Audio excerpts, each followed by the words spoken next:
नमस्कार दोस्तों, आपका परिवार में स्वागत है। पिछले वीडियो में देखे थे पाठ 16 देवी तथा आसुरी स्वभाव श्लोक नंबर 11 तक। इस वीडियो में श्लोक नंबर 12 से देखेंगे। अच्छी वीडियो लगे तो चैनल को सब्सक्राइब कर दीजिए। आप लोग सपोर्ट करिए, कमेंट में जय श्री कृष्ण लिख दीजिए। जो सच्चा भक्त होगा चैनल को जरूर सब्सक्राइब करिएगा। श्लोक नंबर 12। वे आशा की सैकड़ों फांसियों से बंधे हुए मनुष्य काम क्रोध के परागण होकर विषय भोगों के लिए अन्याय पूर्वक ध्यानादि पदार्थों का संग्रह करने की चेष्टा करते हैं।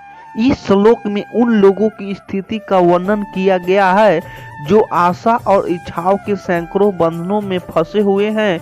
ये लोग काम और क्रोध के पास में बंधे रहते हैं जो उन्हें हर समय अपनी इच्छाओं की पूर्ति की ओर उकसाता है। ऐसे लोग केवल भौतिक सुखों की प्राप्ति करके निरंतर धन और धन्य संसाधनों का संग्रह करते रहते हैं, भले ही इसके लिए उन्हें अन्याय और भ्रष्टाचार का सहारा लेना पड़ा। यह श्लोक हमें यह सिखाता है कि आशा और इच्छाओं का असीम बंधन व्यक्ति को नैतिकता और धर्म के मार्ग से हटा सकता है। जब कोई व्यक्ति अपनी इच्छाओं को पूरा करने के लिए हर सीमा पार कर जाता है और गलत तरीके अपनाता है तो वह आसुरी स्वभाव का प्रतीक बन जाता है। इससे यह भी संकेत मिलता है कि व्यक्ति को अपनी इच्छाओं पर नियंत्रण रखना चाहिए और केवल उचित और नैतिक मार्ग पर ही चलना चाहिए। यह श्लोक एक चेतावनी है कि अत्यधिक भौतिक इच्छाएं और उनमें लिप्त रहना व्यक्ति के चरित्र को गिरा सकता है और समाज में असमानता और अन्याय को बढ़ावा दे सकता है। श्लोक नंबर 13। वे सोचा करते हैं कि मैंने आज यह प्राप्त कर लिया है और अब इस मनोरथ को प्राप्त कर लूंगा। मेरे पास यह इतना धन है और फिर भी यह हो जाएगा। इस श्लोक में एक व्यक्ति के आसुरी स्वभाव की छवि प्रस्तुत की गई है। यहाँ वह व्यक्ति इस सोच में है कि उसने अभी तक जो भी प्राप्त किया है वह पर्याप्त है और अब वह अपने सभी इच्छाओं को पूरा कर लेगा। उसकी सोच है कि उसके पास वर्तमान में बहुत धन है और यह भी बढ़ जाएगा। यह व्यक्ति पूरी तरह से भौतिकता में मगन है और भविष्य के बारे में उसके विचार केवल भौतिक सुख सुविधाओं की ओर ही केंद्रित है।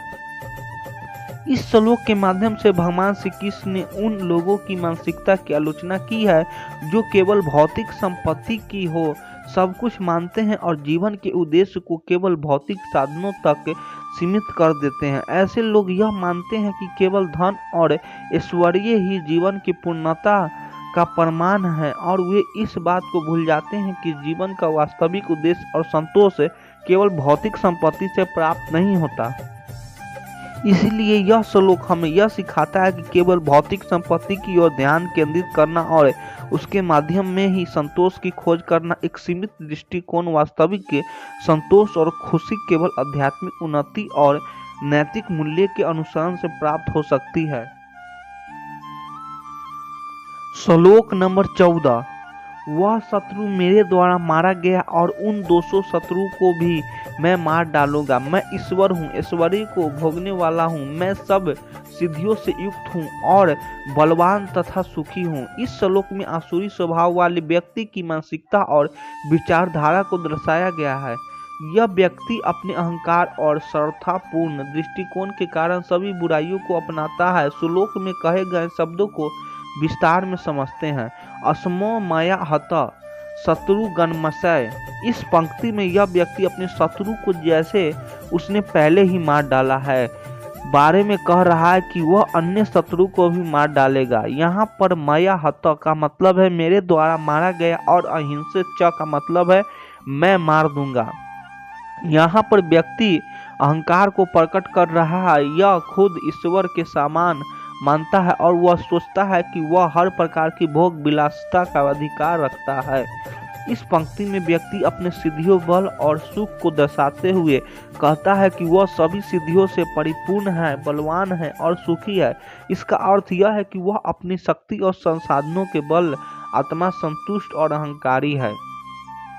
यह श्लोक असुरी स्वभाव वाले व्यक्ति की आत्मा मुग्धता और अहंकार को उजागर करता है। ऐसे लोग खुद को सर्वशक्ति मानते हैं और अपने शत्रुओं को समाप्त करने की क्षमता को लेकर आत्म प्रशंसा करते हैं। यह स्वभाव नकारात्मक और अहंकार से भरा होता है जो दूसरों की भावना और जीवन की वास्तविकता को नकराता है। श्लोक नंबर 15 और 16। मैं बड़ा धनी और बड़े कुटुंब वाला हूँ, मेरे समान दूसरा कौन है। मैं यज्ञ करूंगा, दान दूंगा और आमोद प्रमोद करूंगा। इस प्रकार अज्ञान से मोहित रहने वाले तथा अनेक प्रकार से भ्रमित चित्त वाले महारूम जाल से समरावृत और विषय भोगों में अत्यंत आसक्त असुर लोग महान अपवित्र नरक में गिरते हैं।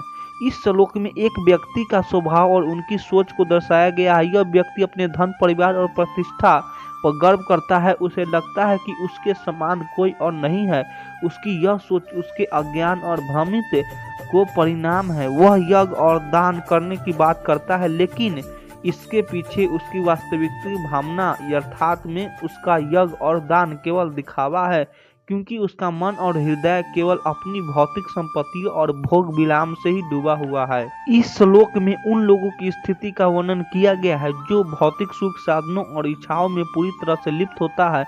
वे कोई प्रकार की भ्रांतियों और महाजलों से घिरे हुए होते हैं। ऐसे लोग केवल भोग विलास में डूबे रहते हैं और इस आसक्ति के कारण वे अधर्म और पाप के मार्ग पर चलने लगते हैं। अंततः इनकी यही आसक्ति और मोह उन्हें पवित्रता से दूर कर देती है और वे अपवित्र नरक से गिर जाते हैं। इस श्लोक के माध्यम से हमें यह संदेश मिलता है कि भौतिक इच्छाओं और मोह के कारण ही व्यक्ति पाप और अधर्म के रास्ते पर चलता है, जो अंततः उसकी आत्मा की पतन की ओर ले जाता है। इन श्लोक से यह स्पष्ट होता है कि आत्मा की उन्नति और शुद्धता के लिए भौतिक वस्तुओं और इच्छाओं से परे जाकर सच्ची समझ और ध्यान केंद्रित करना आवश्यक है। श्लोक नंबर 17। वे अपने आप को ही श्रेष्ठ मानने वाले घमंडी पुरुष धन और मान की मदद से युक्त होकर केवल नाश मंत्र यज्ञों द्वारा पाखंड से शास्त्री विहित यजन करते हैं। ये लोग खुद को बहुत बड़ा मानते हैं और अपने आत्मा संयम का आत्मा गौरव में ही मन रखते हैं। उन्हें लगता है कि वह सबसे श्रेष्ठ है। यहाँ पर स्तंभ से तात्पर्य है कि अत्यधिक घमंडी और अडिंग होते हैं, जो दूसरे की बात को महत्व नहीं देते और अपने ही धन में रहते हैं। धन और मान सम्मान में प्रतिष्ठा की मदद में अखंड डूबे हुए होते हैं। स्थिति उनके घमंड की ओर बढ़ा देती है।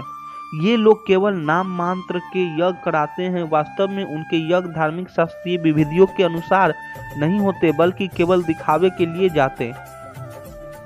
ये यज्ञ धर्म और विधि के बिना किए जाते हैं। वास्तविक धार्मिक विधि के पालन के बिना केवल प्रदर्शन के लिए किए गए यज्ञ है। इस प्रकार यह श्लोक उन लोगों की निंदा करता है जो धर्म के वास्तविक अर्थ को समझे बिना और दिखावे के लिए धार्मिक क्रियाएं करते हैं और स्वयं को महान मानते हैं। भगवान श्री कृष्ण यहाँ पर ऐसे लोग की निंदा करते हुए सच्चे धर्म की ओर आवश्यकता को स्पष्ट करते हैं। अच्छी वीडियो लगे तो चैनल को सब्सक्राइब कर दीजिए। जो सच्चा भक्त होगा चैनल को जरूर सब्सक्राइब करिएगा। धन्यवाद।